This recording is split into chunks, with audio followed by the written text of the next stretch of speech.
இப்போ சேனலில் தெரிந்த ஊர்கள் தெரியாத பல செய்திகள், தெரிந்த செய்திகள் தெரியாத பல ஊர்கள், உண்மை சம்பவங்கள், அனுபவங்கள் இதை வச்சு வீடியோக்கள் போட்டு வந்துகிட்ருக்கோம். நண்பர்கள் நிறைய பேர் வீடியோக்கள் பார்க்குறீங்க, சப்ஸ்கிரைப் பண்ணாமல் பார்த்துட்ருக்கீங்க. தயவுசெய்து சப்ஸ்கிரைப் பண்ணிட்டு பாருங்கள் அப்படிங்கிற கோரிக்கை வச்சு வீடியோ கூட நம்ம சேனலில் இதுவரை நான் முன்கட்டி வீடியோ போட்டதில்லை. இன்றைக்கி வீடியோ போடுறோன்னா அதுக்கு காரணம் இருக்குது. ஏன்னா விடிஞ்சால் என்ன நடக்க போகுது அப்படிங்கிற மனநிலையில் தான் எல்லோரும் இருந்துகிட்டு இருக்காங்க. நான் ஓப்பனாக சொல்கிறேன், நீ இப்போ எந்த கட்சியை பற்றி பேசுகிறேன்னா, ஒரு அணில் கூட்டம். அந்த அணில் கூட்டம் தனக்கு மேலே என்ன நடந்தாலும் பரவாயில்ல, தமிழ்நாடு எப்படி போகணுன்னு தெரியல அப்படின்னு ஒரு தலைவன் ஒன்று சுற்றிட்டு இருக்கார்ல, ஆட்சி அதிகாரத்தை நான் தான் உட்காரப்போகிறேன் மமதையில் சுற்றிட்டு இருக்கக்கூடிய அந்த கூட்டத்துடைய தலைவர் அந்த கூட்டணியை என்ன இறுதி பேச்சுவார்த்தை யார் பேசினா எதுவுமே தெரியாமல் இன்றைக்கி மூன்றாவது முறையாக அந்த கரூரில் நடந்த சம்பவத்துக்கு மூன்றாவது முறை சிபிஎஸ் சம்பவங்கிறது பேருக்கு தான். ஆனால் முடிவு பண்ணப்படுறதுமா கூட்டணியை முடிவு பண்ணது தான் அந்த தலைவர் போகிறாரு. போகிறதுக்குள்ளே இங்கே விசில் விட ஆரம்பிச்சாங்க சில தற்கொலைகள். ஏன்னா அவங்களோட அஜெண்டா என்னன்னு சொல்லிடுறேன். திமுக எப்படியா உடைக்கணும். ஃபஸ்ட்டு கூட்டணி உடச்சி பார்த்தாங்க, முடியல. இப்போ மொத்தமாக திமுக இப்போ தான் வீழ்த்தணும் அப்படின்னு கிளம்பி போயிருக்காங்க. திமுக வீழ்த்தணும்னா அதுக்கு எவ்வளோ வழி இருக்குது. நீ இந்த நொட்டிட்டு தான் போய் நடக்கணுங்க. உன் மேலே உண்மையான நம்பிக்கை இருந்துச்சுன்னா அதெல்லாம் மக்கள்கிட்ட இப்போ கிட்ட போயிருக்கு. இப்போ சமீப காலமாக அந்த கட்சியில் இருக்கக்கூடிய செயல்பாடுகள் எல்லாமே மாறிடுவேன். அதுவும் இந்த வெர்ச்சுவல் வாரியர்ஸ்னு சொல்லிட்டு ஒரு சில கும்முட்டை இருக்காங்களா, அவங்க வேறு லெவலுக்கு போகிறாங்க. இது எல்லாத்தையும் தமிழ்நாடு மக்கள் வரக்கூடிய 2026 தேர்தலில் முடிவு கட்டினாதான். அன்னைக்கு 2011 இருந்த நிலைமை வேறு. அன்றைக்கி திமுக அட்ராசிட்டி பண்ணிச்சு, தூக்கி விட்டுருந்துச்சாங்க.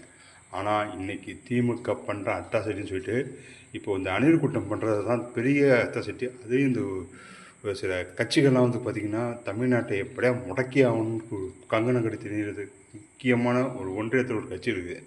அந்த கட்சியோட செயல்பாடாக தான் போயிட்டுருக்கீங்க. நாங்கள் ஆரம்பத்தையும் சொல்லிட்டுருக்கோம், கட்சியை செயல்பாடாக போயிட்டுருக்கு. எவனுங்க கொள்கை இருந்தால் தானங்க கோட்பாடு. நம்புறது தான் கொள்கையை நம்ம மறந்த மாதிரி தான் வர்றோம். என்ன யோசித்து முடிவு பண்ணுங்கள். இந்தமாரி தனியார் கூட்டத்தோட தற்கொலைகள் தமிழ்நாட்டில் வளர்ந்துச்சுன்னா வருங்கால தமிழ்நாடு காணாமல் போயிடும். எழுதி வச்சுங்க, நான் பேசலை. ஆனால் அவங்க சொல்லுவாங்க, நான் தமிழ்நாடு இன்றைக்கி ஒரு குடும்பத்தினுடைய கையில் சிக்கி தின்னுட்டேன், குடும்பத்தில் சிக்கி சின்னாமணமாக்கிட்டு இருக்கு அப்படின்னு சொல்லி அந்த கட்சியில் சில தற்கொலைகள் வீடியோ போட்டு உட்காந்துருக்கு. நான் என்ன ஒரே விஷயம் கேட்குறேன், கடந்த 5 வருஷத்தில் என்ன பெரிய ஊழச்சட்டு குற்றச்சட்டு கண்டுபிடிச்சிங்க, அதை கஷ்டம் செவிப்படுத்துங்க. எல்லாமே பேப்பர் காகிதத்தையும் வாட்ஸ்அப் யூனிவர்சிட்டியும் வச்சு இதே பண்ணிகிட்டு இருக்கீங்க. ஏன்டா இன்றைக்கி மக்களுக்கு என்னென்ன பிரச்சனை போயிட்டுருக்கு, எத்தனை இடத்துல சிலிண்டர் தட்டுப்பாடு இருக்குது, இன்னும் ஒரு 10 நாளில் கச்சா எண்ணெய் தட்டுப்பாடுனால எரிபொருள் தட்டுப்பாடு வருங்கிறாங்க. அதில் தும்முறாக ஒரு சில ஆட்கள் நிதியமைச்சராக அவங்க இருக்காங்க. அவங்க என்னென்ன பண்ணுறீங்க. நீ உண்மையாக மக்கள் காட்டினா இதெல்லாம் எடுத்துக்க. உனக்கு உன் பிரச்சனையே பண்ணுறதுக்கு நீங்கள் மக்களை பிரச்சனை பண்ண போகிற. அதுலேயும் ஒரு சில தற்கொலைகள் ஓ இவர் வர்றாடா, ஓ அவரும் வர்றாடா அப்படின்னு. நீங்கள் எங்கடா போனீங்க?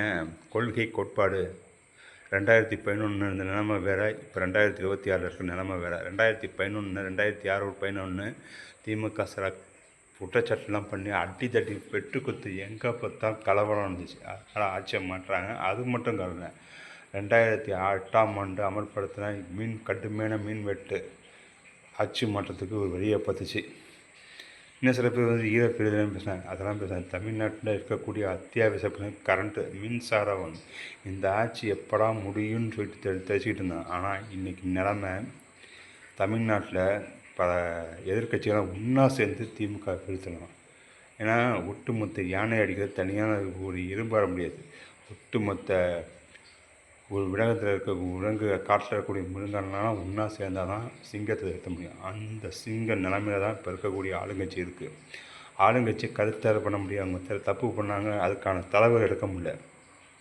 அதெல்லாம் பேச மாட்டீங்க. உங்களுக்கு தேவை தொட்டு சம்பாதிக்கணும். அதே இந்த தற்கொலை கூட்டத்தினுடைய அணில் கூட்டத்தினுடைய தலைவன் பேசுனது வேறு மாரி இருக்குது. அப்புறம் எதுக்குடா 2 வருஷம் போட்டு உருட்டுனீங்க? உன்னை அரசியலில் வர விட்டோம்னா தமிழ்நாட்டோட எதிர்காலம் காணாம போயிடும்.